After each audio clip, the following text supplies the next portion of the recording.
Hello, ladies and gentlemen. Welcome to What Do You Say Anime. I'm your host, Peter. On today's episode, along with my co-host, Pat, we will be giving our first impressions on the currently airing Summer 2022 season. How does this slate of new shows fare after the recently finished and absolute stacked season that was spring? We'll let you know in today's episode. Pat, thanks for joining me. This season has been widely considered to be looking bad or just having a few shows that stand out. What are your initial thoughts so far on the season that is? Yeah, I don't know. I have like one big show for me, the one that I'm gonna be watching within half an hour of it airing every single time. And then a couple others that actually have surprised me after watching in the last couple days. Then nothing else that like excited me necessarily. A lot of good sequels too. A couple good sequels and but other than that, yeah, I agree that this season is a little underwhelming so far. Like, yeah, there's not like three bangers. Well, for me there's one and a half maybe. But yeah, how about you? What do you think? Yeah, outside of the sequels, there's one show to me that definitely stands out that I honestly going into it I thought was going to be pure trash, and I unironically have it at a 10. I have watched the episode more than once, or the episodes more than once, and it has been an absolute standout. And I'm just so happy that I gave it a shot because it was one of those shows I was on my back burner where like if I have time, sure I'll check it out.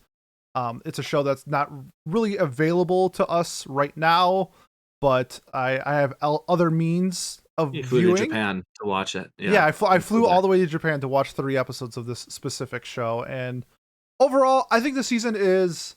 I think being in the shadow of spring sucks because I do think that this season is fine for what it is.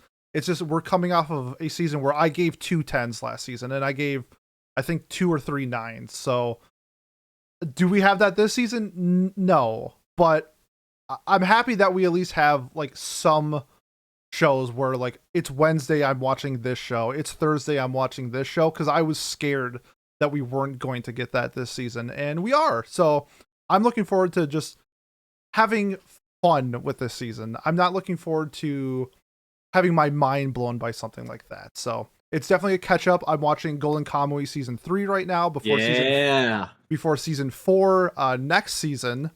Gonna be watching Summertime Render, and there's some other shows that I'm gonna be catching up on because right now in the current season we're about at the 3-4 episode level where I'm gonna start dropping some shows, and I'm gonna be having some more time watching some shows I need to catch up on. So it's one of those seasons where I feel like I'm probably gonna drop like 4 to 5 shows. I think right now on my plate after watching about. Right now I'm at about 19. So yeah, I am at, I think I've watched six different ones this season so far, and I probably will only watch like five total. So, um, yeah, we'll we we'll should. get to that soon. Yeah, let's talk about a show that we are both watching. Probably will be continuously watching, and for the most part, we have seen more than other people, and that is RWBY, the Ice Queendom. My first impression of RWBY. I was really interested to get into this because the fandom is so vocal and so passionate about the series, and I really wanted to see what this was all about. Pat, on the other hand, is the avid RWBY. You're the RWBY sensei of the Discord of the podcast, where you've seen the original and everything like that. So, wanted Yep. to get your opinion on what so far of this adaptation compared to what you've seen so far. Do you still feel that passion? Are you still hyped to watch RWBY? Oh yeah, no, this is really cool because it's like taking the original Ruby and then being like taking a step back and being like, all right, let's take all the cool things like the character designs, the characters themselves too, like the way they act, their mannerisms, the world that they're in, the power system. Like let's take everything that's cool about the original Ruby and then start it the fuck off and like make it like a functional story and like try and there are certain things I am not liking about this adaptation. It does feel a little quick, like they pretty much skipped over a couple or a large part of volumes 1 and 2. Like they've hinted at scenes 2, but they've done a good job of calling back to it too. They've done a really good job of uh like paying homage to the original stuff without just like only doing that too, while also still taking their own spin and or their own unique like take on it. And I think especially episode 4, which we can talk about I think now, because by the time this airs, it'll definitely be in the hands of the people. I think it's supposed to be viewed today. I think it was supposed to air today, but for whatever reason, it hasn't yet, stateside. But um, episode 4 was cool. Like it got very Wonder Egg-esque, you know, like with Oh, them for sure. entering the dream world and like really like laying down the laws of the dream world too, rather than just hinting at it like they did, I believe, in episode 3. Uh, and I'm excited to continue to see more of it because I don't know. I love Weiss. Weiss is one of my favorite characters from the original series. I mean, I've got my little figure sitting right there of her, and I just want to continue to. I'm eager. I'm so eager to continue watching it. I think most RWBY fans are too. I think a lot.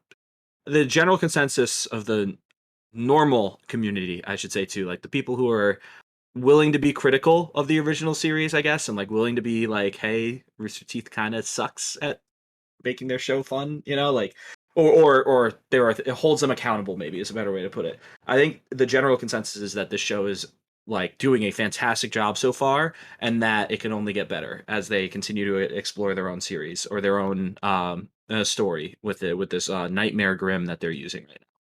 But what do you think as an outsider? Like, are you enjoying it? Like, are you curious enough to watch the original RWBY too? I hope, Not or that curious. no? Okay. However, I am invested in this show.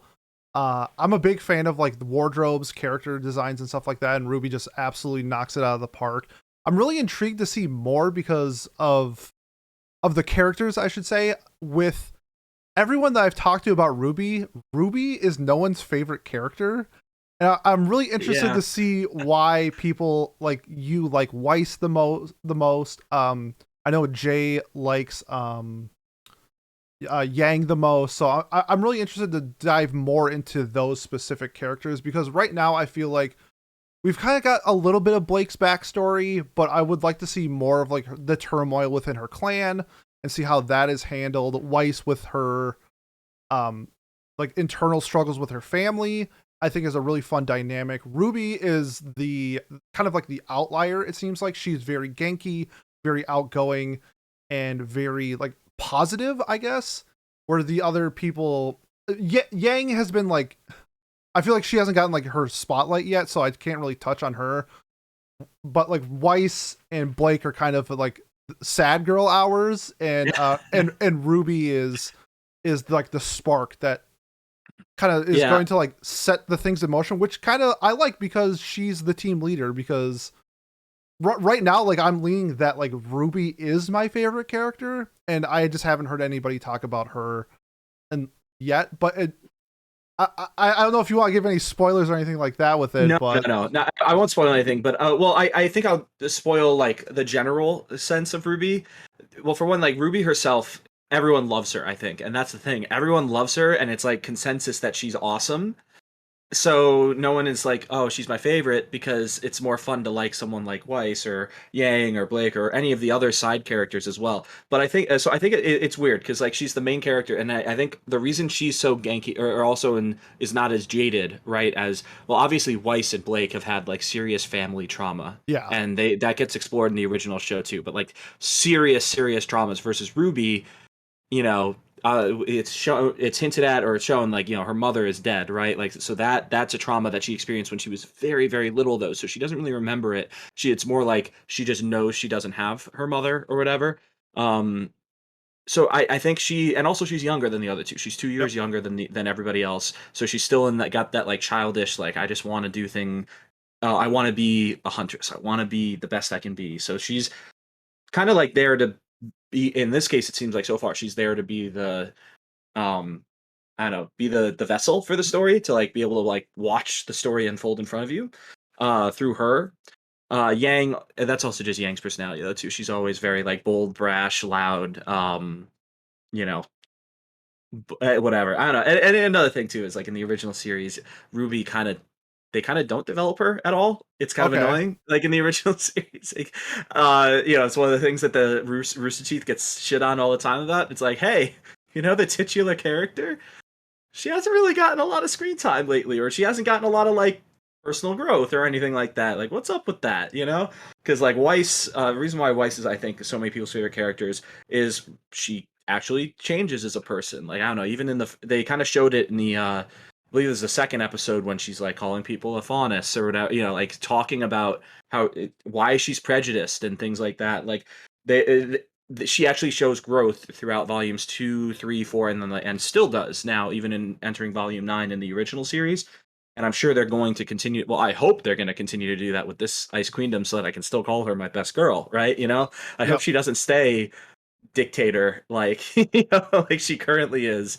I don't know. It's so cool to see like the turmoil inside of her getting explored for now, and then I really hope they continue to explore other people's too, because like Blake, you know, she's part of the White Fang. You know, it starts as a pacifist organization, and then there's some, you know, some of the people want to make it more violent. It's obvious. It's a very obvious parallel to you know, the Black Panthers and other like civil rights groups in the past, right? Where some of them want to stay very peaceful, Martin Luther King like, or the like, or then there's others that are taking the Malcolm X approach, right, where they want to be actually calling for action with their own actions as well. And I think that was very intentional with the naming even of the White Fang. Like it's very clearly the story I didn't that they even were think meant to about tell. that.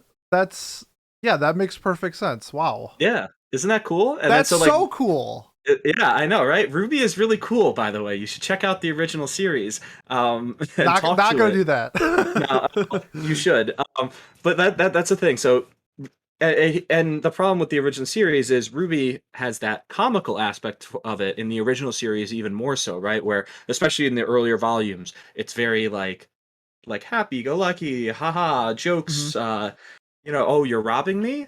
Yes, duh. Oh, and then she smacks the guy rather than just like literally just like defending herself, right? Like Mhm. so this show is definitely taking it a little bit more seriously, which makes it so that when they talk about something as serious as civil rights and things like that, it doesn't come off as weird, you know, because in the original series it felt very like it would go from a funny scene where Weiss is like drinking tea or something and to, oh yeah, let's talk about civil rights. You know, Yeah. I don't know.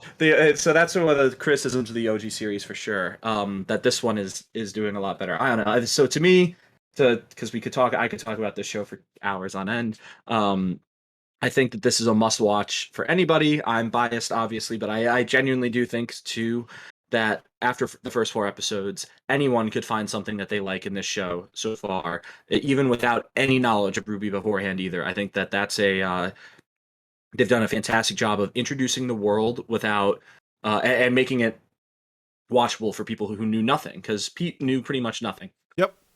going into this.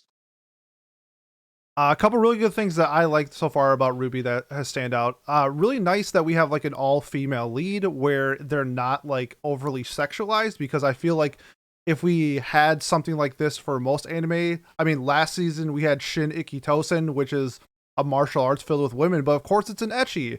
This is like just wonderful designs, really fun interactions between the cast, and I like that dynamic. It's Shaft. They've had a couple moments where the animation has been fantastic, where they Couple bad definitely ones too. couple bad ones too. Very So bad ones.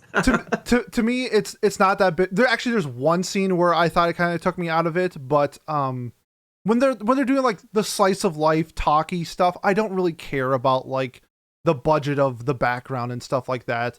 When you have like the high action sequences that so far we've seen in RWBY, that's where I would hope you put the budget in, and 90% of the time that's been the case so far. So I could see people nitpicking the animation and some of that stuff, but to me, it's not that big of a deal. Also, I know for Pat, you said that the pacing is a little fast. As somebody who hasn't watched the original, I think the pacing has been fine. They kind of do a good job of showing, not telling, where I can kind of grasp what's happening. I don't need to be told. And they do a really good job at that and just progressing the story along. I wouldn't put this as a must watch. However, I think if you're a fan of like action, and if you're a fan of building up these characters as like a team dynamic that we don't really see, I think a lot of times in like action anime, we get this as like an arc. Maybe we have like a team arc where this is like the team aspect is like the focal point of the story. Really unique and really fun. And don't get that a lot often. So I'm gonna put this like just below must watch. I'm gonna put it as like it's probably going to be top 5 of the season for me. So somewhere in that range. I think it's like really good. I think you should check it out. And yeah, it's just a great show so far. I really have like no like major complaints, and I'm looking forward to seeing the rest of the 8 episodes that we get in the season. Yeah, I'm looking at one major complaint, and that is why the fuck did you not animate gunchucks? Like that was like Oh, the coolest fight in the OG series, true. and like how the fuck do you hint at it and then not do it? Or so they better show Sun Wukong. Also, fantastic name for a person that's a monkey faunus, right? Sun Wukong. Like how clever. God, sorry, I'll stop. But like, how I do you say, not is that show? sarcasm? Like No, sarcasm right no, there? that's actually clever. Okay. Yeah, I think it's a clever. I don't know. Like why not? Like and he's the son. He's supposed to be like the son in Blake's life as well. Maybe we'll get there. Okay. But again, we'll see. But like, how do you not? How do you like hint show the very end of the fight as well with Penny, right? Like, who gets introduced way earlier in this show than she did in the original. How do you not show the coolest fight from the OG, the fight that you show people to get people into the OG series? And it's like, damn, that's really sucks. But other than that, everything else has been really good so far. The So idea of I can't. gunchucks are fucking awesome. Like, I please can give me picture the that. gif. Yeah, literally, he's fighting with a staff. It's a staff. He can make it a staff Yep. or nunchucks that are like blunderbuss guns. How sick is that? That's so Like, cool. fuck. I wanted to see it, but we didn't get to see it. But we'll see it soon, I'm sure. Yep. So must watch from Pat. Like I don't know. You should. Must watch from I'll Pete. I'll say seek out from Pete. Okay. Next up is the show that I am just absolutely gushing about. I think the show is hilarious. It's one of the funniest shows I've seen in quite a while, and that's Uncle from Another World, or just Isekai Uncle. This show has been an absolute treat. I think part of it has been I going into the show, I thought it was going to be like a 6. Like the concept seems really silly. We've had silly isekai premises before that never really pan out well, and it being essentially a pure comedy is a lot of times hit and miss.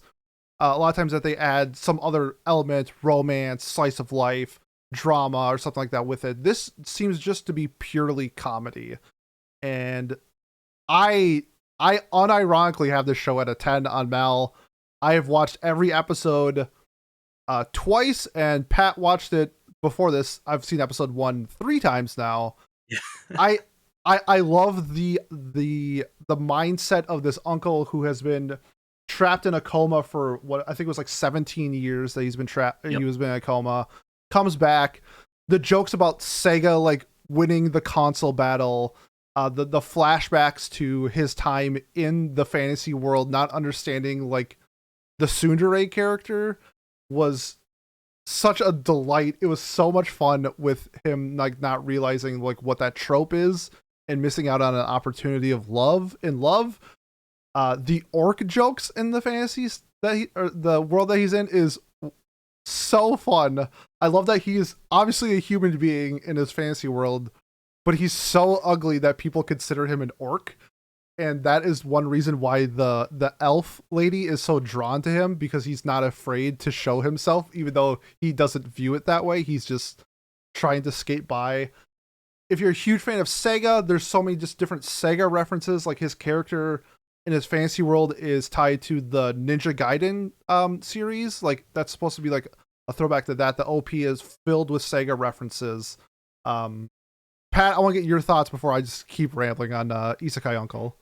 Yeah, so I am a product of being too young for the just barely too young for the console wars that are talked about in this show. Born in 1998, Sega was pretty much dead by then already, or dying on Yep. its dying breaths, right? So I don't get a lot of the Sega jokes, but like I get them enough, because at the end of the day, I work in gaming and I've grown up playing games my whole life, right? Like it's not that hard to follow, but I don't have quite the attachment to a lot of the jokes I think that other people might. But this show is really funny. I think I've watched one. No, I watched 2 episodes. Duh. Yep. Yeah, we watched 2 episodes of it before this, and I'm I'm enjoying it a lot so far too. Like Pete said, it's mainly comedy focused too. Like there's a couple like hint of romance for for the guy, not for the uncle, but the son, the nephew, whatever, and they make a joke out of it immediately. Like they don't. They really don't, and we'll see if that continues or not. But I'm really enjoying it so far. It's been the way he does the magic in the real world and then finds applications for it, like in his life, such as, oh, I can fly. That means I can avoid paying delivery fees or shipping costs. Yep. It's like, yeah, that's totally the first thing I would think of if I were to be able to fly the next day. You know, like it's like, um, they make a YouTube channel where they're like he fake stabs himself or makes a fire or lightning effect with his hands, and people call it fake because it's totally what would happen if there was a real magician in the real world too. I don't know. There's a lot of really funny gags that they've been doing a good job on so far. But I'll be curious to see if it gets serious or not though too, because like it gives me a little bit of what's the show called? Cautious Hero vibes, where like it could get pretty I could see serious. that. I could see that towards the end. And like the cover art shows a lot of the characters that he's met so far, right? And it's like, all right, well, you'd expect the cover to revolve around the people that are going to be in the show a lot, you know. So like obviously the Ice Woman, the tsundere that he doesn't realize is a tsundere, and then someone else too. So who knows? Maybe they'll become like a almost like party like, or they'll end up in the world too. I really don't That's know. what I want. I want the I I want the crossover. I want a dimension tear. I want the elf lady to come into this world. It's kind of like Devil's a part-time or something like that, where she enters in this world because we kind of you haven't seen that episode yet, so I'm not gonna say anything. But they do a really funny thing in episode 3 with the appearance of the elf girl. and the So appearance of another girl, I'm guessing, right? Well, because they show it back to back in the cover art. I assume it's her too. So, um, uh, it's different because so like in the first episode where the main character Takafumi realizes that his uncle isn't crazy, he can actually control, has like wizard powers and stuff, and it's the first idea that he goes into his head is, I'm broke, let's make a YouTube channel. uh yeah, it's that combination of subtle humor and kind of punchline, but also kind of like reacting to the times. It's, even though this, I believe like the first chapter of this came out in like 2017, it's still pretty relevant to like what's happening in today's age. uh and then with that being said, in episode 3 you see that with another trend that I'm not going to say for major spoilers, but it's one of those comedy things where it's like, oh, back in like 2017 who would have thought that this was a thing, and then now it's in 2022 and it's like, oh, it's like one of the biggest things, and especially in like the anime world. So they do a great job at like commentary and like, I hate this phrase, but I'm just gonna use it so people get it, otaku culture. They do a great job at like I hate that too. using the dynamic. I hate it too, but I think people can Yeah, like it's I get what you mean though. you get, Yeah, yeah. They do a great job at like applying those like scenarios and situations that people like about it into a comedy that we're watching. And to me it's been an absolute treat. The second episode with like the ice princess and his like line to her was just, being neat. It was bro, I literally was, being neat. it's just because it's like, it's one of those things where it's like you expect that it's going to, what this dialogue is going to come, and then it's the exact opposite. It's like, yes, oh my god, this is so fun. A little Konosuba-esque, where it's just like silly, over the top at points, but I'm laughing my ass off. To me, this is a must watch. I think it's, honestly, I know it's only 3 episodes in, and I don't want to be like, I don't want it to be like one of those things where like by episode 9 I hate it. But this is one of the funniest anime I've ever seen in my entire life. I think this is so, just so pure comedy, that of the sphere that we're in, where it hits harder. And I feel like if I wasn't involved in like the anime community, this would just be like an okay show. But because I'm so involved in this stuff, this is hidden for me. If you're a fan of like otaku culture and stuff like that, gaming and fantasy, I mean, this is the show for you. I to me, this is my number one show of the season, above Made in Abyss. Like that's crazy that me saying this, but I think that's how good this show is.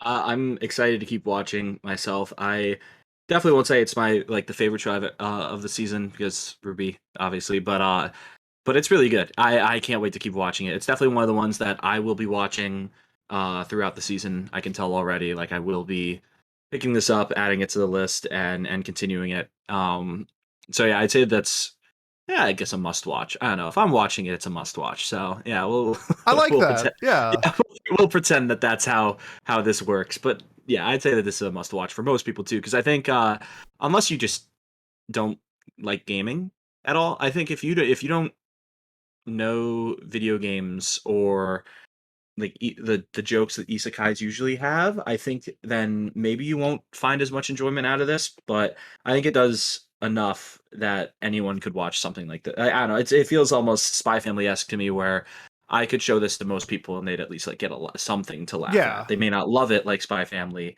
but they would enjoy it at least. So I'd say this is a pretty must watch for most people. Two must watches. Go check it out. It's on Netflix. It's in Netflix jail. So if you are watching it, if you're not fortunate like me that I can fly to Japan whenever I want and watch this episode when it airs, I think we have one episode out on US Netflix right now. But yeah, check it out when you can. Isekai Uncle or Uncle from Another World.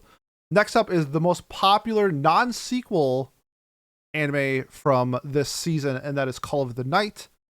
I am a person who has read the first 4 volumes of the manga.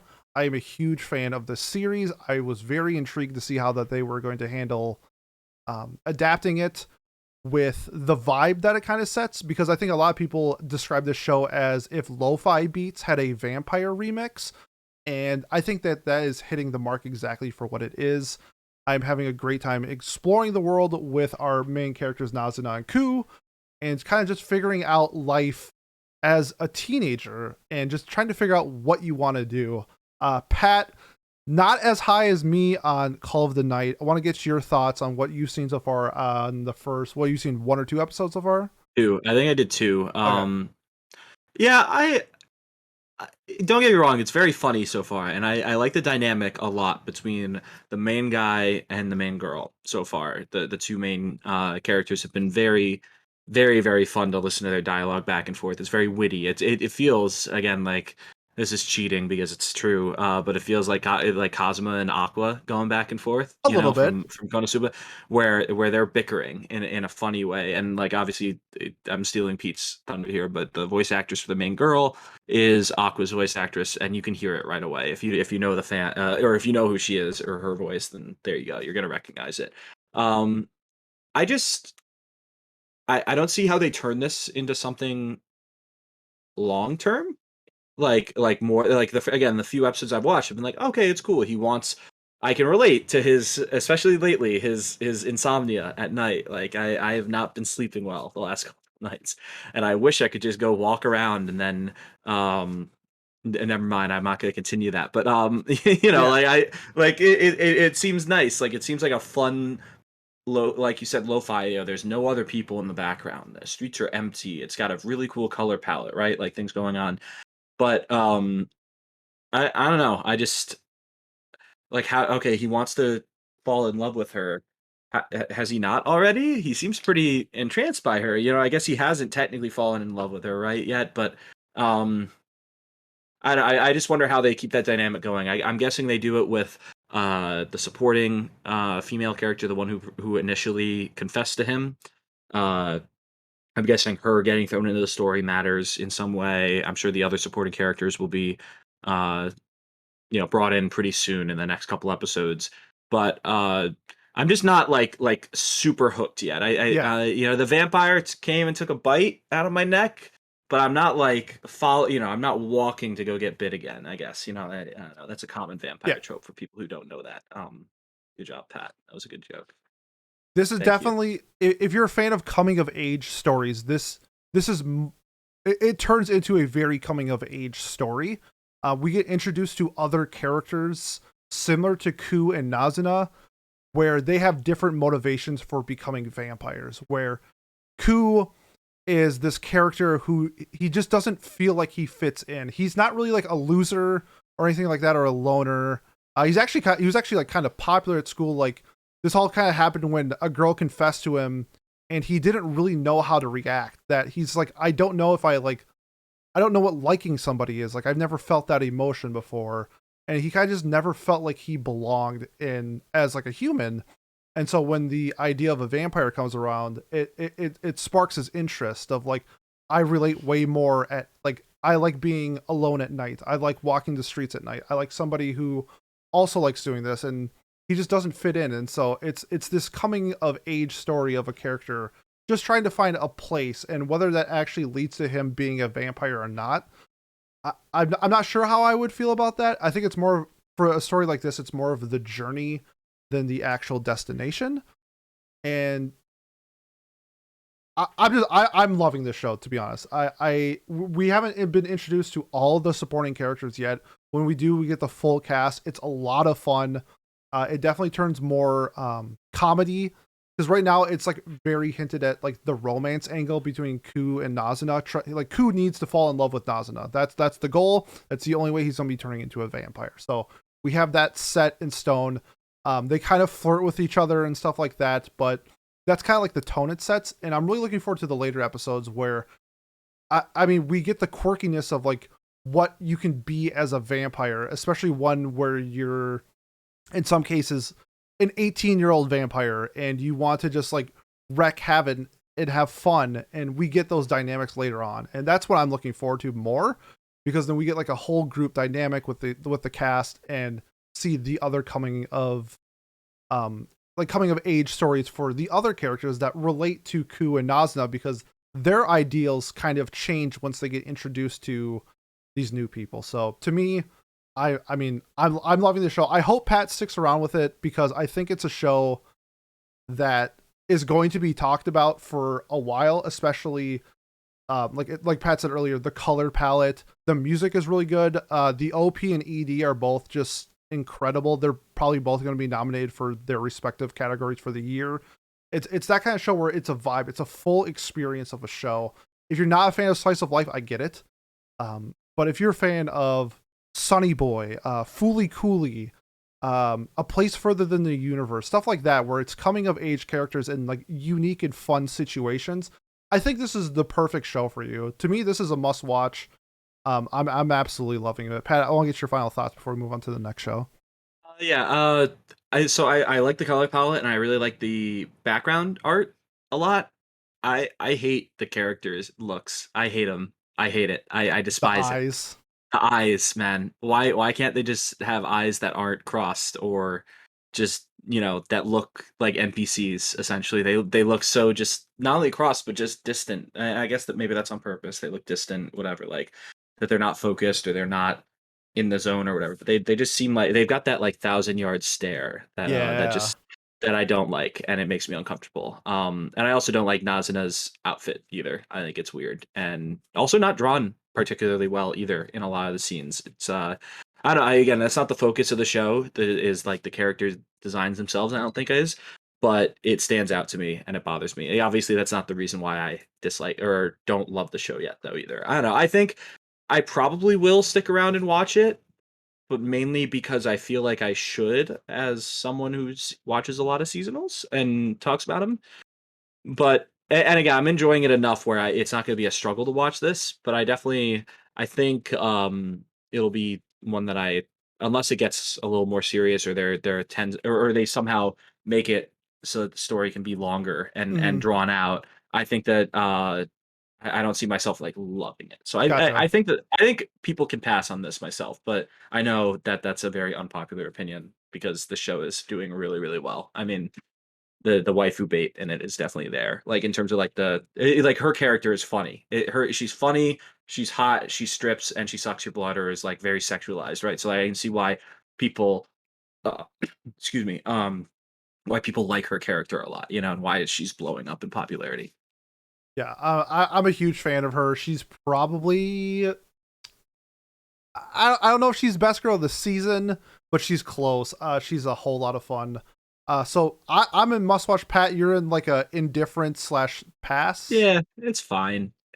So far it's fine. Yeah, I think most people could watch it and enjoy it, but it doesn't feel like a must watch. It yeah, feels like something that if I didn't watch it and I just watched like on YouTube, how people will take like 15 minutes of an entire 13 episode show and and cut it down, like the clips or yeah. whatever of it. I think I could watch that and be like, "Oh, that was really funny," and I had a good time with it. But then that's it, you know. So I don't know. I think that this is going to be one of those shows for me. I get that for sure. And honestly, the coming of age story type is not for everybody because there's some people like me where I think A Place Further Than the Universe is like a brilliant masterpiece of a show.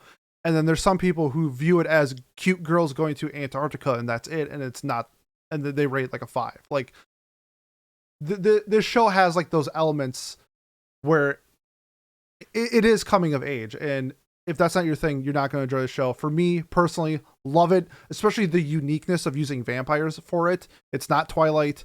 It's like a very fun, unique storyline with it, and I'm having a lot of fun with it. So, must watch for me. Indifferent slash Pat. Indifferent slash pass. Indifferent slash Pat. Indifferent slash Pat. For Call of the Night. For Call of the Night. Moving on to the most Pete show probably of all time. The Yakuza Guide to Babysitting, what I think Pat, you said it earlier, what Way of the House Husband should have been. Yes, 100% what it should have been. Like, fuck, man, why did it have to be a slideshow? It didn't have to be a slideshow. Like, god damn it. It's yeah. We don't have to get into that, but this is a Yakuza protecting the boss's daughter. We also will get introduced later other Yakuza members doing similar things with like the boss's children and having this fun dynamic of protecting like the boss's daughter, protecting the boss's son type of thing. And Pat, you've seen 2 episodes. I've seen 2 episodes as well, so we're on the same page here. I've only seen one actually. I've seen 2. And I know the second one is a heartbreaker, isn't it? So I'm excited. I'm not going to say anything, but I think you're going to be pleasantly surprised. I'm going to be broken, and it's okay. I'm ready for it. I'm mentally ready because I already can tell at the end of the first episode they hint at it. It's like, all right, next episode's going to be very sad, and that's okay. And I'm ready for it. My body's ready because that first episode was so fucking funny. Like, it's so clever. Again, it's what the Way of the House Husband, like, taking those gags where it's like, oh, haha, this little cute little girl who's, you know, very clearly feels neglected or feels isolated because her father is the freaking mob boss, right? So he can't spend a lot of time with her. It's not only dangerous for her, but he's also just too busy or whatever. I think one thing that they did a really good job of is showing that he actually does still care for her, though, and that he like does want to be there for her, which is why he takes his best man or his best agent, whatever you want to call him, like mob member in this in the main character, and assigns him this job of, hey, you're taking care of her. You're gonna be the nanny. You're gonna be the caretaker for her. I don't know. So far, it's been nothing but laughs like throughout the whole episode. I loved it, and again, this feels like a show that it could very easily get serious and then switch to comedy right back. Very simple, like Spy Family. Like I'm gonna keep referencing it because it's the best show we've had in a long time. But like, you know, like, haha, go play tag, Anya, or we're playing tag, and Anya's sitting there like, you fucking liar, you know. And like the daughter does the same thing. She knows she's not stupid. She knows she's part like the mob's or the Yakuza's son or daughter in this case, right? Like, so he like tells her to play red light, green light, and she calls him out. She's like, "No, you lied. Like, come on, there was no one there. Like, you know, you're making this up." I don't know. I think it's gonna be a great show. This is I mean, I'll just say a must watch. Like for me, easily a must watch. This was I watched this. I'm like, oh man, this reminds me a lot of like I'm getting like Hina Matsuri vibes, and then I go check Mal, and its most like recommended show for this is Hina Matsuri, which makes perfect sense. It's a fun style of it's trying to be like 90% comedy and then 10% feels that they have these elements of like we see it in the first episode, like the parent come to school day. She's by herself. She doesn't invite Kirishima to it because like she's probably having some like internal struggles with it because she wants her dad to show up, but she knows he like can't. But then so we have this like I just say heartbreaking, but you know, serious moment for her. And Kirishima shows up like all cleaned up, not looking like a Yakuza, acting like a father to her, and she's like super happy. She doesn't really know how to react because she didn't expect this. But then we get like the funny scenes with like the the parents chit chatting in the back. It's like, oh, is that her stepfather? Oh, he's like, no, no, it's The complicated. It's like, lusting for him. yeah, Yeah, like, oh damn, he's cute. Like, that was did funny a as really hell. Oh good my god. job of like bouncing off of these moments, whether it's going from serious to funny or funny to serious. It does a really good job at handling that. And to me, I just love like this style of like obscure like title like Yakuza being a babysitter. Like to me that's fun. That's why like Way the House Husband's fun. And former Yakuza like leader is now making dinner for his wife. Like those scenarios are, you can put them in a gazillion different scenarios. It's going to be funny every time because I thoroughly enjoy that concept. This is no different. Having an absolute blast with this show. It's close to must watch for me.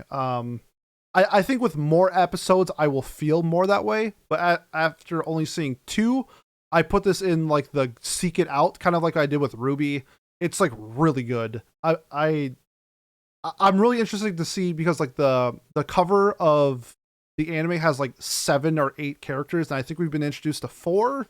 So there's probably gonna be like 3 or 4 more people who are gonna be prominent roles in the show. And so far, every character has been great. So I'm looking forward to more.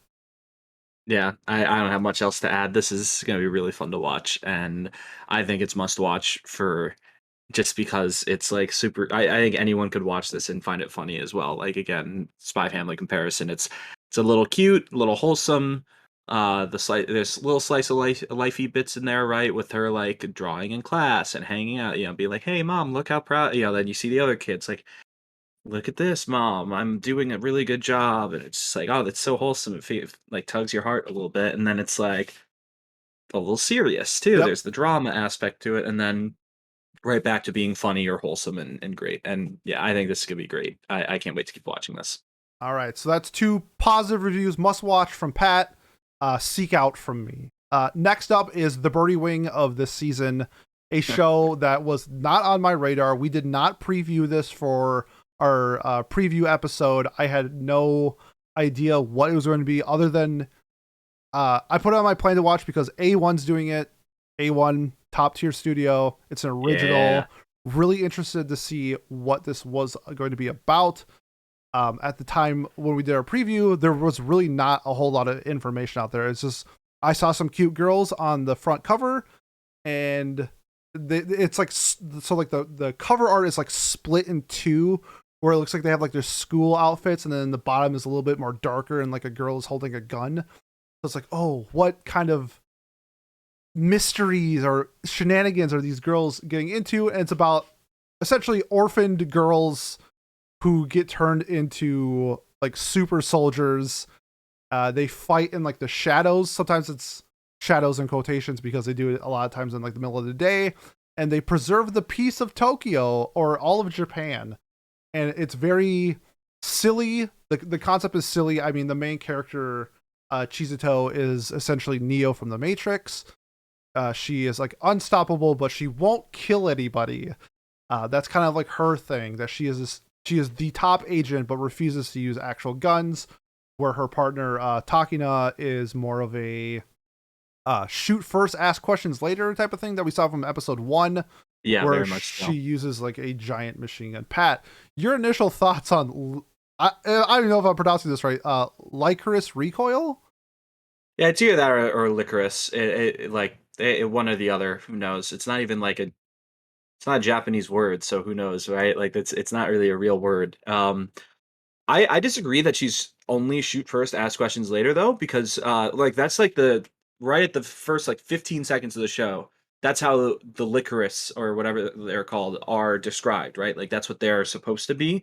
But she doesn't shoot first and ask questions later in that scene. She makes a decision against her normal self of, following Yeah, whatever you're the right. people say. She goes, "Oh, I want to save my comrade," essentially, right? Like that's what she says, or that it's implied heavily that she makes that or snap decision to save her teammate's life.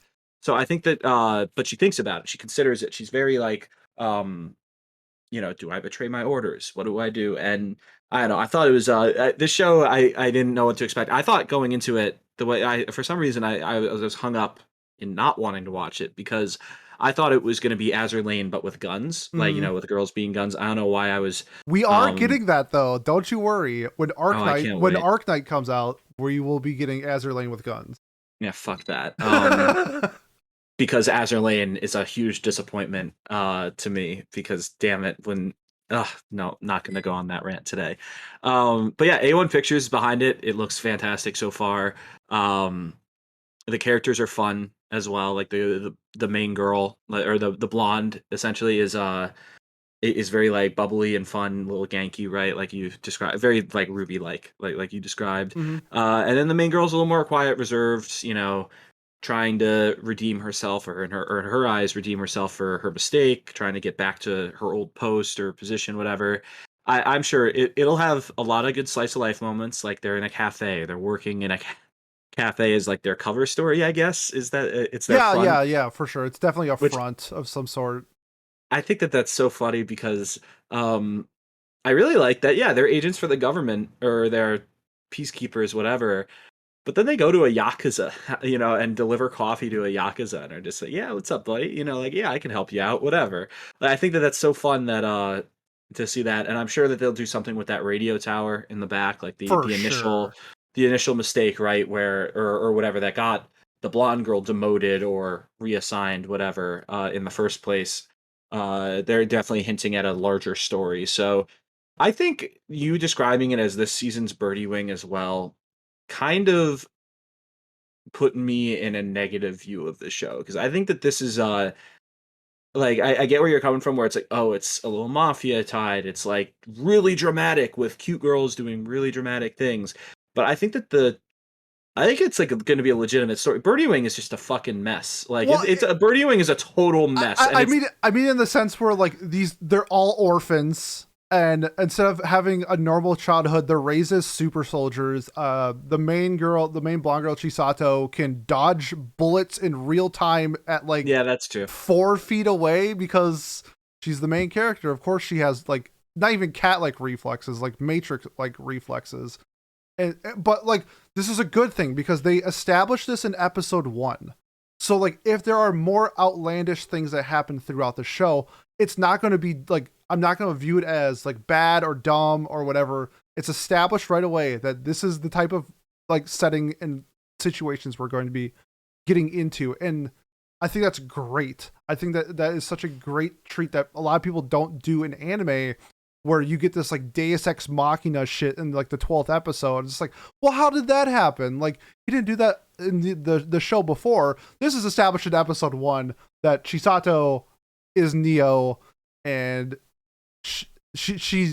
I don't even know like what's going to be her kryptonite, because she seems essentially invulnerable to anything right now. But it's established, and that's what I like about the show, and that's kind of what I like about Birdie Wing, where Birdie Wing is established episode 1 that this is going to be fucking crazy, and that's what I get with this. So that's kind of what I mean by Birdie Wing. Fair enough. I think that this is better made than Birdie Wing Oh, already, and I love 100%. and I can, I mean, obviously I've only watched I think 1 or 2 episodes so far, but like I it's gonna be better, and or it's gonna be like a more coherent story. Yes.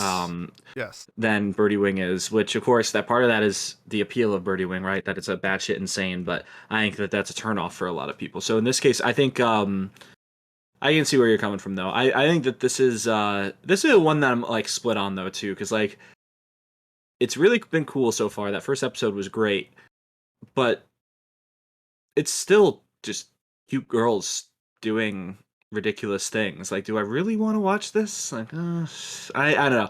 So I think I am gonna watch it just because there's not a lot of other things on this season. But like, if this was airing like last season, I probably would have dropped it, or I wouldn't have had time to watch it really because I hardly have time to watch my own stuff. I don't know. I'm Yeah. curious though because No. looking at that cover art. That cover art has the poppy, the red poppy flowers Well, that signal death. Like, what's that's gonna the happen? flower. The flower is a Lycoris. That's what the flower is. That's what. Ah, there you go. Yeah.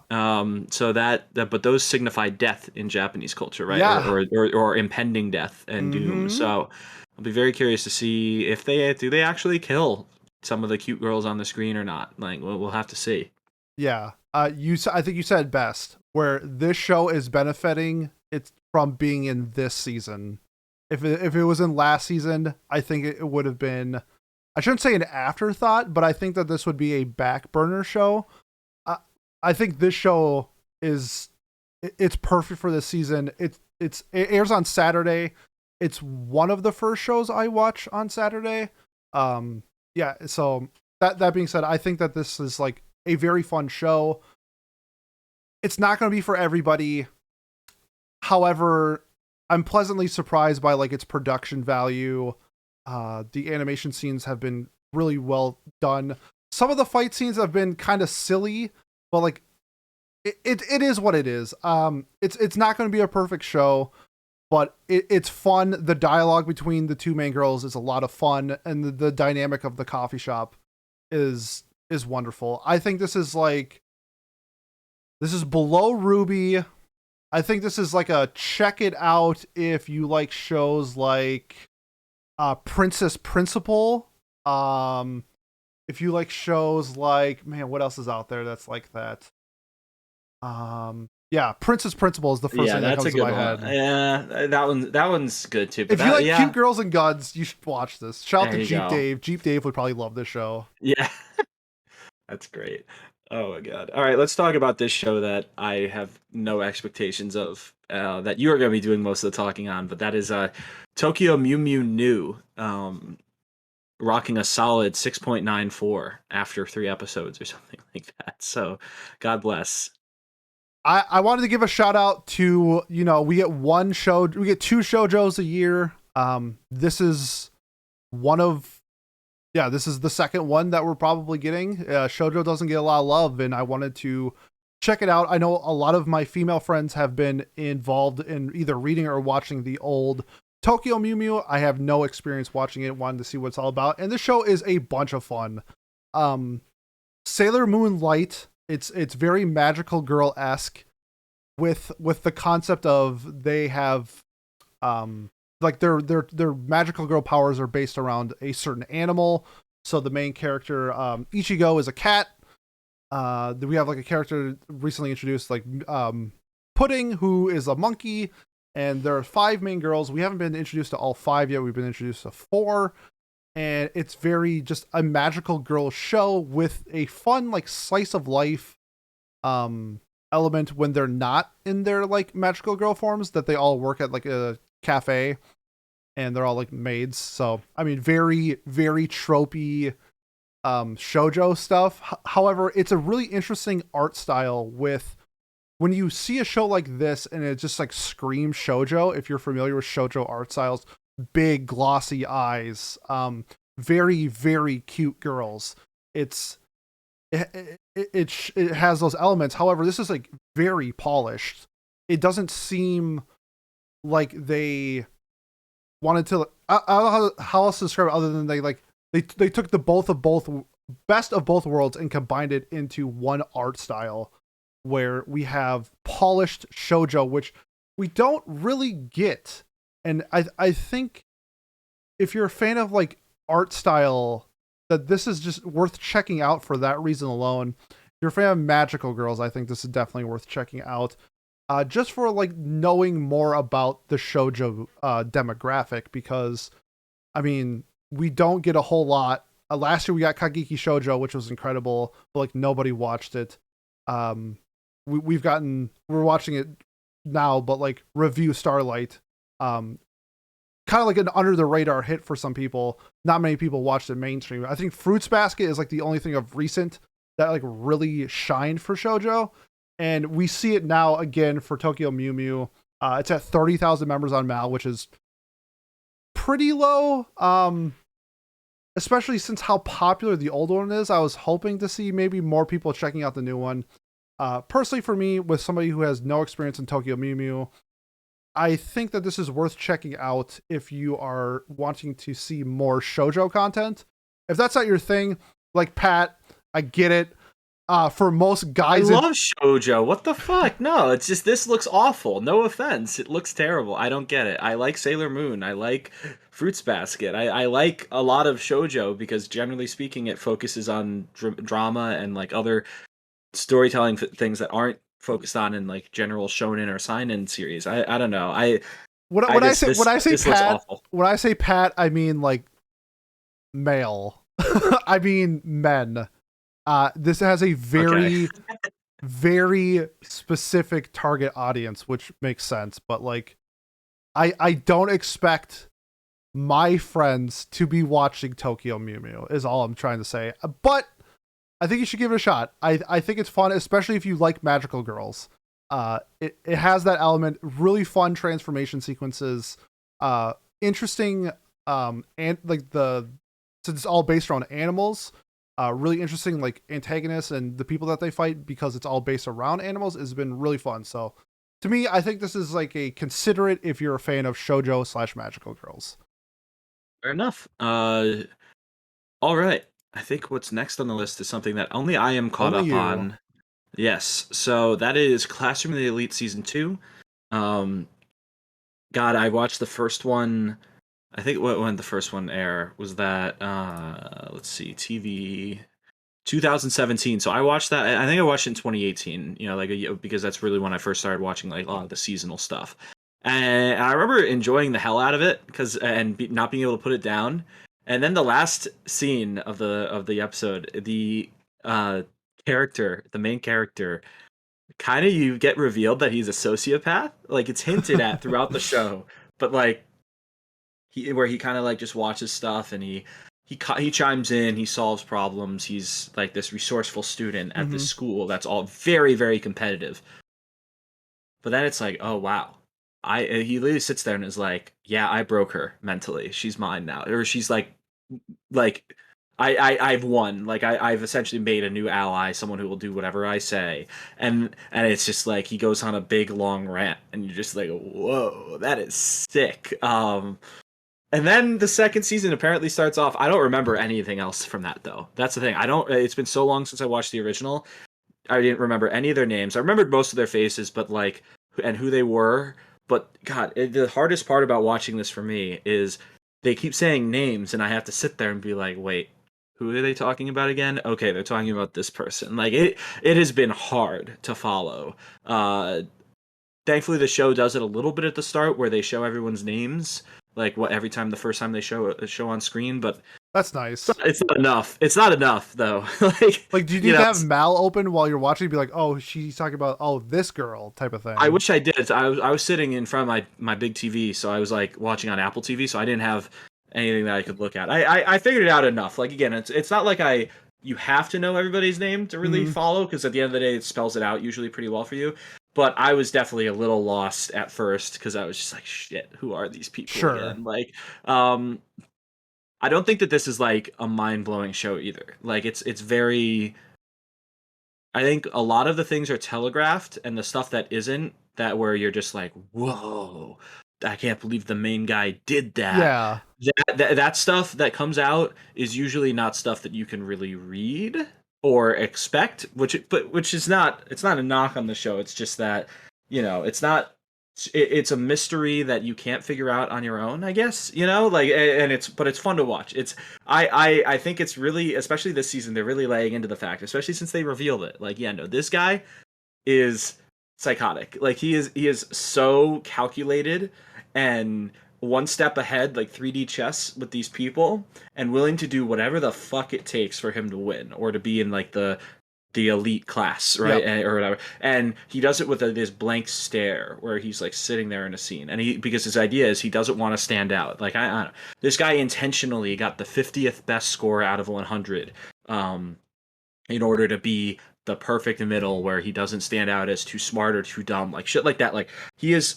I like that. That's fun. It's really fun, but it's also really just ridiculous. So I don't know. I don't know how else to describe the show because like, oh, the girls, they're cute, their designs are fine, the new style too is really interesting. It's not, I wouldn't say new style, but like it's very clearly like updated, the Mm-hmm. animation. It's very like shiny, and there's like the two-toned hair and things that weren't really that apparent in the original. um this thing being sourced from a light novel makes so much sense as well. Just I don't know. I'm enjoying it a lot though, so I'm excited to keep watching it.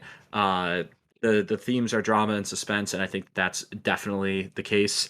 I mean, it's a good popcorn show for me. Is the way Gotcha. I look at it. Like I really like watching it. So I don't know. I wish we really voted for the first one for Watch Club because it would have been nice to rewatch the original and Same. it would have been nice to have to like um and then that last scene we would have talked about for like 30 minutes. I know Miles would have gone on such a tangent about how awful of a person he is, but also how cool he is. Yeah. Like, and it would have been so much fun. But yeah, that's Classroom of the Elite. I think if you watch the first one, definitely watch this. It's updated animation so far. So far, it's been produced really well as well. It's looking good. It's sounding good. It's pretty interesting.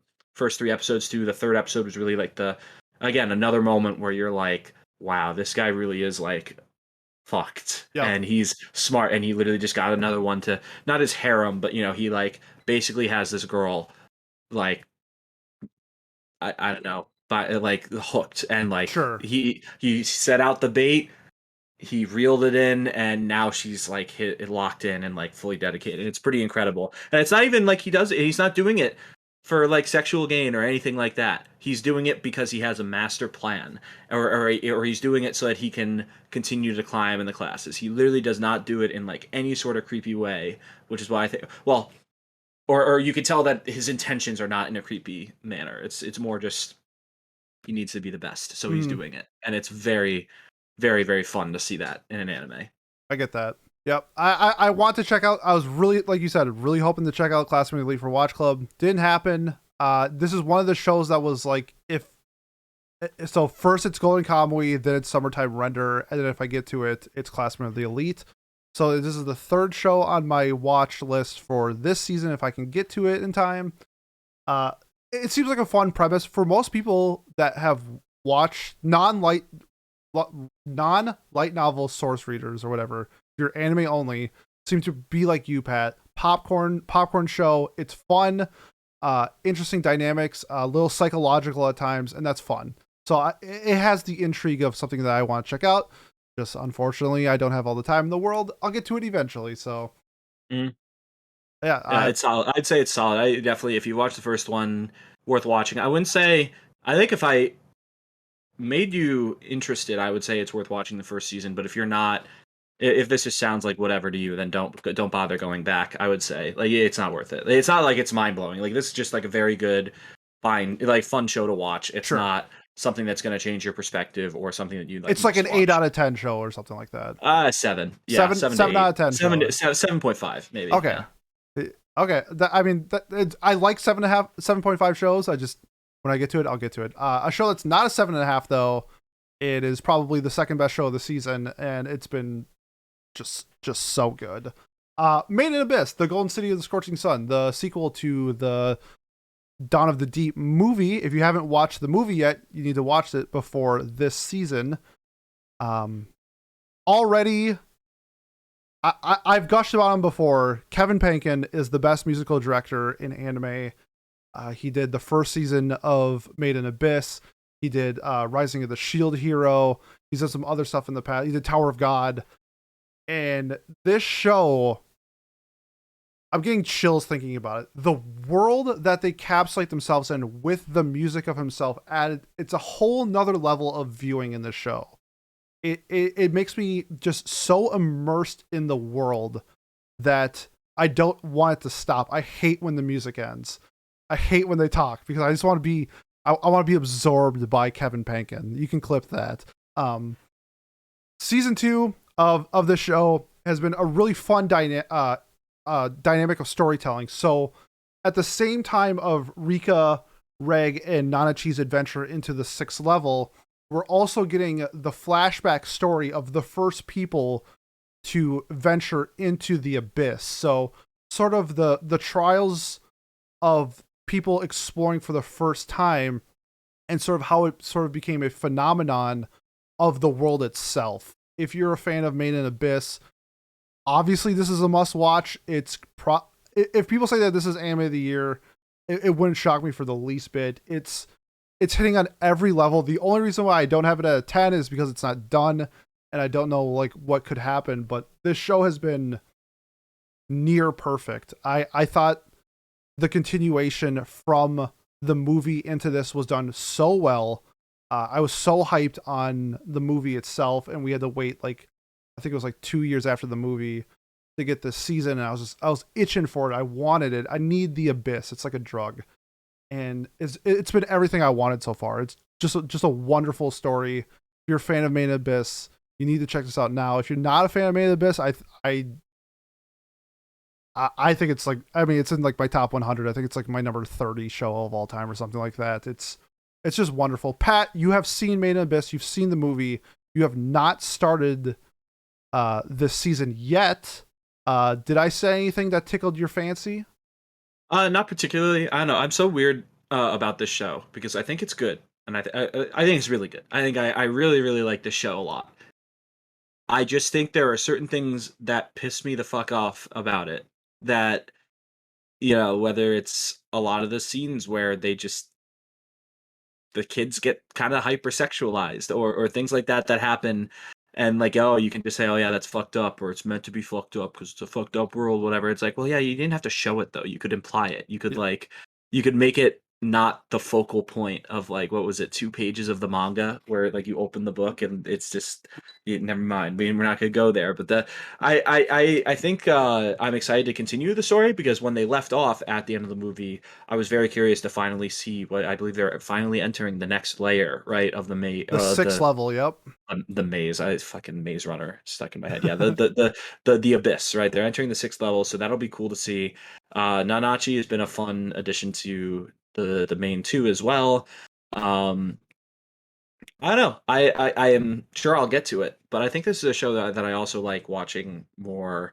Uh, like, I really loved it in the movie setting rather than in the seasonal setting, I guess. So I think I'll probably wait to start this one until it gets a couple more episodes in. But I'm sure it's been more of the same. I agree with you on Kevin Penkin is incredible. The music in the show definitely helps build the atmosphere of this abyss that's supposed to be full of unseen treasures and unfathomable dangers and beasts as well. So I think Yeah. it's very very cool to see what I don't. I'm curious. I'm just so curious because it's like they've already established how essentially you can't come back from, what is it, the 4th layer or the 5th layer, right? Like I mean, you can't. that's like that's not actually true. It's more of like a tale to like scare people and stuff like that. Where like, Is it? Because I feel like yes, even the woman, when they show in the elevator, they literally, the human body cannot handle. well, we've seen Rico's mom at the bottom level. Like that was in season 1. Like people have been to the bottom of the abyss. It's just, or I don't know if they've been to the bottom, but they've been very far down, like past the 6th layer. Right, and then what happened to her? She didn't get back up. We Right? don't Like know. that's We don't. okay. We Nothing. don't know yet, but it's assumed, That's all the but mystery assumed. of the abyss, because like who knows like what mysteries are, maybe she's still down there. Like I think that's such a cool element of like a place further in the universe was like she's trying to go find her mom even though like her mom is dead. Same thing, but her mom might not be dead. Like we have seen crazy shit. I mean, like essentially how Rico was born was like in a like an Iron Maiden shell thing that they had, and they carried her all the way up, and that's how she survived the abyss from being born in there. I, I think it's so cool. Like we said, talk about RWBY when we said like how the character designs are just like top tier. The designs on like the monsters on each level are Very so cool. fascinating. I love how every layer is different. The threat is different. How they handle each situation is so unique and fun. Whether it's like life threatening, like we had in season 1, where like Rico was poisoned, to like a giant beast where like their brute strength is going to like come at you. I just love it. I never know what's going to happen next. I think that's like a beauty of Made in Abyss is that there's a real threat and there's real like consequences and stuff like that with the world that they're in, and it's not happy all the time, and it is disturbing. And yeah, the sexual parts are fucking weird, like I'll say that for sure, but I think there are Yeah. some really cool elements as well with Bone Dread and the children element itself, which would be fun to see if that gets revisited in season 2, because I mean, Bone Dread essentially has been like changing his body. We don't know how old he is. Like, it'd be cool if Bone Dread was like 700 years old or something like that. I think that'd be like a really fun twist on his character or something. Yeah, yeah. The thing with the kids that wasn't super sexual, which was awesome. Like he was just, like how great was that? Like that's what frustrates me because they had the whole story with Bondrewd was incredible, Yeah. right? Like what he did and his willingness to like basically just people are bodies, right? They're meant to be, or they his complete numbness to like humanity Mm-hmm. that he changed into this, like I think that is so cool, and it didn't require them to Yeah. freaking show, The, oh yeah, the never author mind. is sus. Like, The author is so if you sus, look up man. some like there's more that meets the eye probably. Yeah, I We're hate talking to about the anime too. The anime isn't even as bad as the manga, no, not even apparently. close. Whew, okay, yeah, but either way, it's a really fun story. I think this is must watch if you've watched the first season and the movie as well. Definitely a must watch Yeah. for me. I assume for Pete as well. Must watch. Will probably be in like my top 6 for anime of the year. I'm kind of leaning right now, just based off what I've seen so far with the episodes that have been out. I can't see it going downhill at all, just based off the quality that Made in Abyss is. If you're a fan of getting sucked into a world where you want to be encapsulated by the music and the ambiance and the world building, yeah, laugh it up, Pat. You paused very dramatically after. If you're a fan of getting sucked, and I was just like, what? Hey, if you're a fan Well, of that too, you should watch Made in Abyss because you probably have taste. Sorry, Yeah, it's quite caught me off guard. absolute must watch. But before we get to our last absolute banger of a show for the year, Pat, is there anything else that you're watching that you want to talk about? Any last RWBY thoughts that you could get to? There's a lot of RWBY thoughts that I have. So again, come to the Discord and talk about them with me if you're Sick a big plug, fan of the Pat. show, like I am. Thanks, Pat. That was yeah. Please do come talk to us because I love talking RWBY. It's a series that is very close to my heart, and I'm totally not frustrated that we're having to wait a whole 2 years for the 9th volume. Totally not at all. You could not hear it in my voice. The only other show that's on my radar for this season is Legend of the Galactic Heroes, and because that's what this season is to me, it's watch maybe 5 or 6 shows and then watch a shit ton of what has to be one of the best anime series of all time, because you don't get a rating like that without it. True. With 100 episodes, I don't know. But Yang yeah, Gang, by the way, all day. Yang. Yeah. Yeah, I respect that. Yeah, again, that's what's nice about RWBY. There's so many No, characters. Legends of the Galactic Heroes. Oh, Yang. Oh, Yang okay. from There you go. When you get there, you'll realize you're Yang Gang. I'm probably Yang Gang. Who knows though? I don't know. I think Griffith did nothing wrong. So Whoa, clip that. yeah, Okay. yeah. There you go. Yeah, clip it. Yeah, there you go. I have not seen enough Berserk to know. Well, I kind of know already. Yeah. I probably already know, but Oh, yeah, but so yeah, watch Legend of Galactic Heroes. Well, come join us and talk about that too. Pete, what about you? What are you? Well, I know you're watching 12 other shows or something. Yeah, I'm like watching that? a bunch. The ones that stick out. Devil's a part-timer. After 9 years, we finally get it back. It has been a lot of fun, honestly. It looks weird. It looks weird. New studio. They changed like the character designs a little bit, especially like how glossy they are. I kind of like glossed over it. After about 4 minutes, I didn't even pay attention to it. Really fun. If you're a fan of season 1, you don't get a lot of that in season 2. Overlord season 4, I thought season 3 was trash. Season 4 has been a very nice change of pace. It seems like they're slowing down. They're focusing on the story more than just like the antics that they can get into, and has been honestly a really fun show. I'm kind of surprised by how much I'm enjoying it. There's been a lot of shit as well. Shows that are like in the drop mode. Engage Kiss is just trash. They have to like make out to get superpowers. It's not good. Maybe a hot take, because I think a lot of people are liking this show because it's better than they thought it was going to be, was My Stepmom's Daughter is My Ex. However, I am not on board with that. I think they tried to change it up where they take the trope and then at the end of it, they don't play the trope. And I think people are like, "Oh wow, look how cool that is." I thought it was trash. I've watched one episode. I don't know if I'll watch a second episode just because it's just not it's not good. And I think it's gonna be 12 episodes of the same thing. Shadow's House season 2 has been an absolute delight.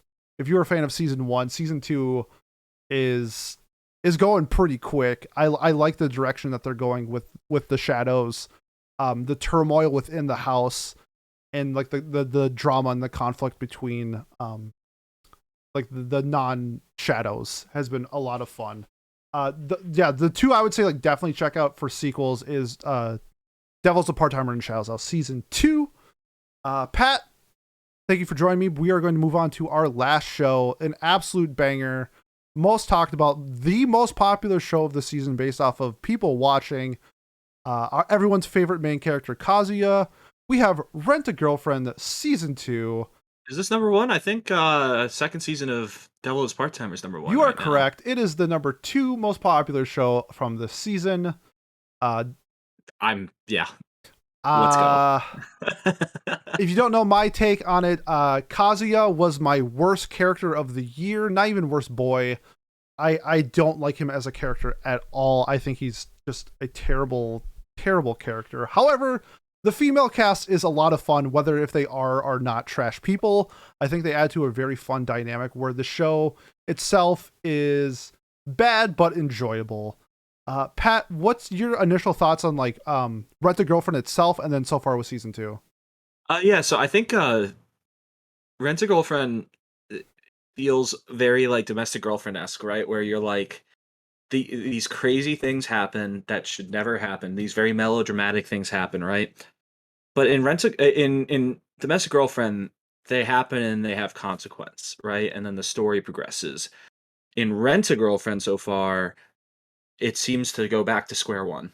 Yeah. It seems to be in a cycle where they make progress and then they go back to square one, or something happens and then it's resolved, but they haven't gotten any further. There's a time loop without actually being a time loop. Yeah, it's a worse version of Haruhi, right? Did I do that right? Did I You make did that the right? reference right? All right, good for me. Good job, Pat. Thanks, Pat. But no, so I don't know. Rent a Girlfriend, the way I look at it is like, Chizuru is flawless. She is the waifu baitiest waifu of all time, but she's also like really like they're exploring her depth a little bit more this season, and she's been really good so far.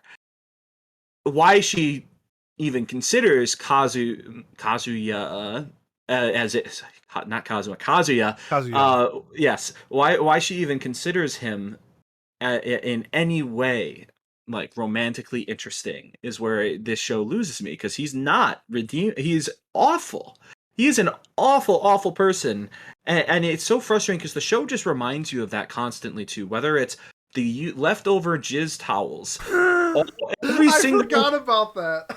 Literally, and I challenge someone, please find a manga screenshot or an anime screenshot where it's in his apartment where there isn't a used tissue somewhere in the background. The show literally slaps you in the face with it constantly. So far this season, it has not stopped. It has just always been, oh, haha, he has cum rags laying around like all over the place. And it's just like, it's so unnecessary. Like, yeah, we get it. He's a horny college student, like whatever.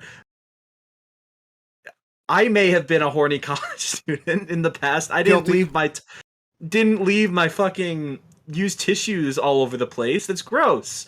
Like it's like the whole point is that, oh yeah, he's just that gross, or he's that unhinged. Well, why is Chizuru literally a perfect person, someone who has her own struggles and has her own like flaws in that way, but is other than that a put together person? Why is she tolerating him? Why, like, it bothers me to all hell, and it really bothers me too because Mommy is a really interesting character. I think her as a part of a story could be very interesting. She's essentially a girlfriend who broke up with a guy because she realized how much of a fucking loser he was. Yep. Or maybe she was using him in the first place. We don't know yet. But she then comes back and is like, did she come back because she got jealous or she actually liked him? Or does she come back because she just is maniacal and like wants to like manipulate him and get in his way? Or is she actually jealous because she's like, oh shit, Chizuru's pretty hot. Maybe I was wrong to like leave him. Again, we don't know yet. But it's really fun to see her get explored as well because she's smart, she's cunning, she's clever, she's very like manipulative, Yeah. and that's really cool to see. And you've got Ruka. She's annoying as shit. Awful on anytime she's on screen. But I really also like the fact that like, oh, he's the first person that's ever made my heart skip a beat, and her heart is actually like fucked up in real life. Like she actually Mhm. has like a heart problem, which I think is so funny that they use that. Like they just gloss over it, but she's actually like at a health risk or something. But like that's cool. That's a cool motivation to have for you to have your first crush or like someone. But then she fucking takes it to the next level, calling him his girlfriend without actually being it. Or apparently in the most recent episode, I've watched 3 of the 4. I haven't finished the 4th yet. Apparently, like sexually assaults him or coerces him to drink more to set like have like whatever. Again, like she's awful. And then even Sumi gets pretty Sumi cool gang, too. baby. I knew Pete was waiting for this. Sumi Yes, gang. sir. She seems like a fun character too, where it's like it's a cool idea that someone would use being a rental girlfriend as a way to like train themselves to be more social and to be more outgoing. And I think that she's gonna be nothing but a bundle of joy whenever she's on screen. But also, she's gonna get Kazu's gonna fuck her up somehow or do something wrong, and it's going to go back to square one. Yep. And spoiler for anyone who doesn't want to get spoiled long term of the whole series, but I think you are not going to be surprised to hear that according 200 chapters into the manga, which Domestic Girlfriend was 240 chapters long, and they actually had resolution. Not everyone loved it, but they had like things happen and it resolved itself as a story. 200 chapters into Rental Girlfriend, and they have not made any progress at all as a couple. Again, yeah, maybe mommy is an option or whatever. Or people, no, he's going to end up with Chizuru at the end of the show. There's no way he doesn't. And they have made no progress. They have just recently made a leap and then crashed right back down to square one. That's the thing. And it's so frustrating to read that because at least in Domestic Girlfriend they make a leap and then they crash down, but they're in a different spot, or Yep. he's with a different one of them, or he's got another love interest where it continues the story and progresses it. This one, it just crashes back down and back to square one. This author clearly knows that they can't come up with another story or doesn't know how to end this one, and they're just milking it for all the money that they can at this point, which good for them because they're probably making a shit ton of money. But yeah, it sells really well. It frustrates the shit out of me because it's just it could be good. It could be good. And I'm gonna watch every goddamn episode. Exactly. And I am gonna give it a 5 or a 6 or a 7, maybe even. Ooh, no, a 7. no, it won't Watch be that. yourself. It'll be a 6. It'll probably be a 6. I don't know. Chizuru is pretty incredible. Like, she's fantastic. Great rant, by the way. I love it. Not going to say a whole lot because I think Pat covered everything. The biggest problem for me is the development towards any form of progress and immediately reverting it backwards to draw the story out. And it sucks because I've only watched 2 episodes and it's been fun. Like, even though I think that like the pairing between the two are dumb, it's been fun. Like their dynamic has been fun at times and like I'm enjoying myself. But I know that's not what's going to last. I know episode 5 is going to come around and be like, man, fuck this show. Like, I don't know if we're going to get like another last season, the Christmas episode where he just stalks Chizuru for an episode because he's jealous. Is like one of the worst episodes I've ever watched in anime. Like, when are we getting that this season? Because immediately it's going to go from, because I think 2 episodes in, it's like a 7. Like, it's fun. But her acting was so funny. Yeah. Like, it was so good. And but I'm going to, episode 6, 7, 8 is going to be a 2 out of 10. It's going to ruin everything about the show. And I'm going to be like, man, why did I give this hope? But like Pat said, I'm going to watch every fucking episode of this show. I'm going to complain about it. I'm going to give it a 5. And then I will patiently wait for the 3rd season whenever it gets announced. Just because it sells so well in Japan. It's like kind of crazy how good it does. And I don't know if you've been to like a Barnes and Noble or anything like that. It is very prominently placed at the Barnes and Noble manga section. They have it's funny.